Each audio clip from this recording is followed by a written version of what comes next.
While the events of 2020 have stolen the spotlight of current events, before COVID and before the war in Eastern Europe, there was already a strong sense of malaise within the globe, and particularly in the Western democracies.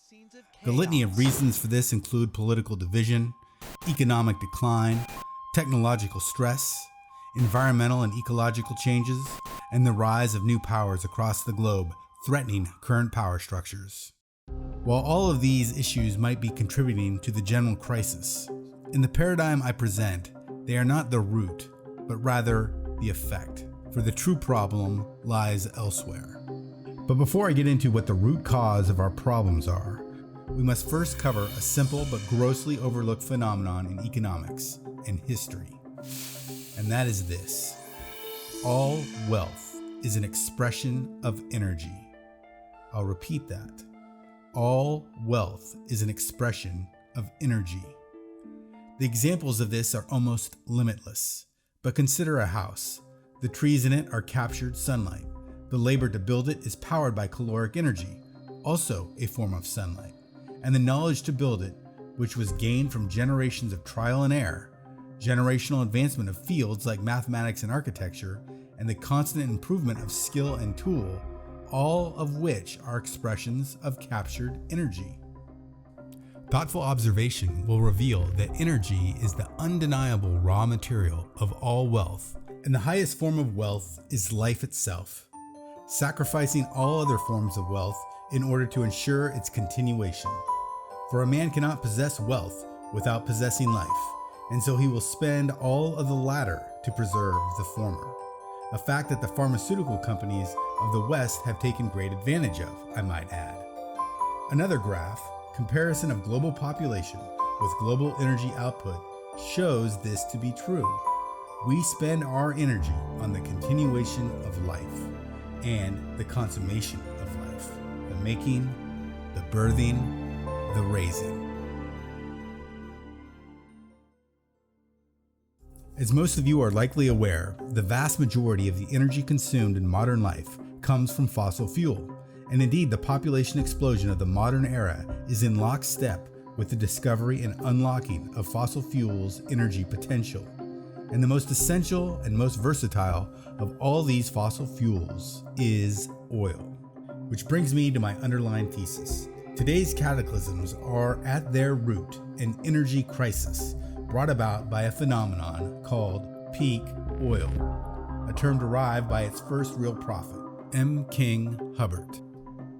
Hubbert realized that all oil extraction followed the same general pattern, regardless of the scale or size of production.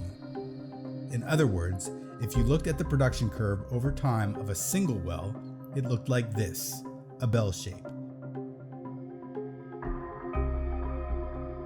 If you looked at the production curve of a field, it looked like this, the same bell shape but larger. An oil-producing region followed the same shape, and even oil-producing nations followed the same shape but on a much larger scale than wells or fields. For now, it is suffice to say that logical deduction would imply that the same pattern would be followed for the globe as a whole.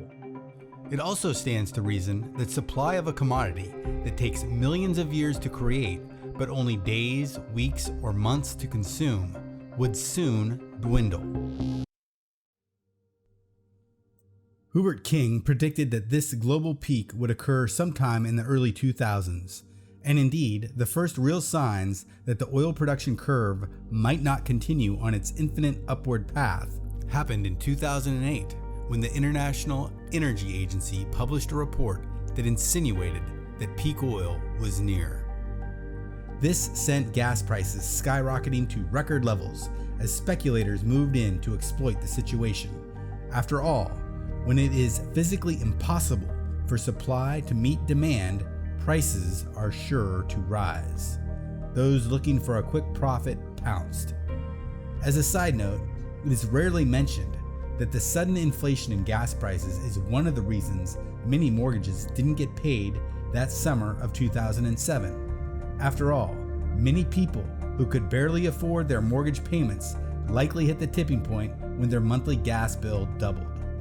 This helped to trigger the meltdown in the mortgage market. The problem was papered over through the use of fracking and massive deficit spending by the government and Federal Reserve. But shoes made of cardboard can only keep your feet dry for so long. Eventually, the truth of this primary economic driver made its way to the surface again, and my assumption is that we are now on this side of the peak.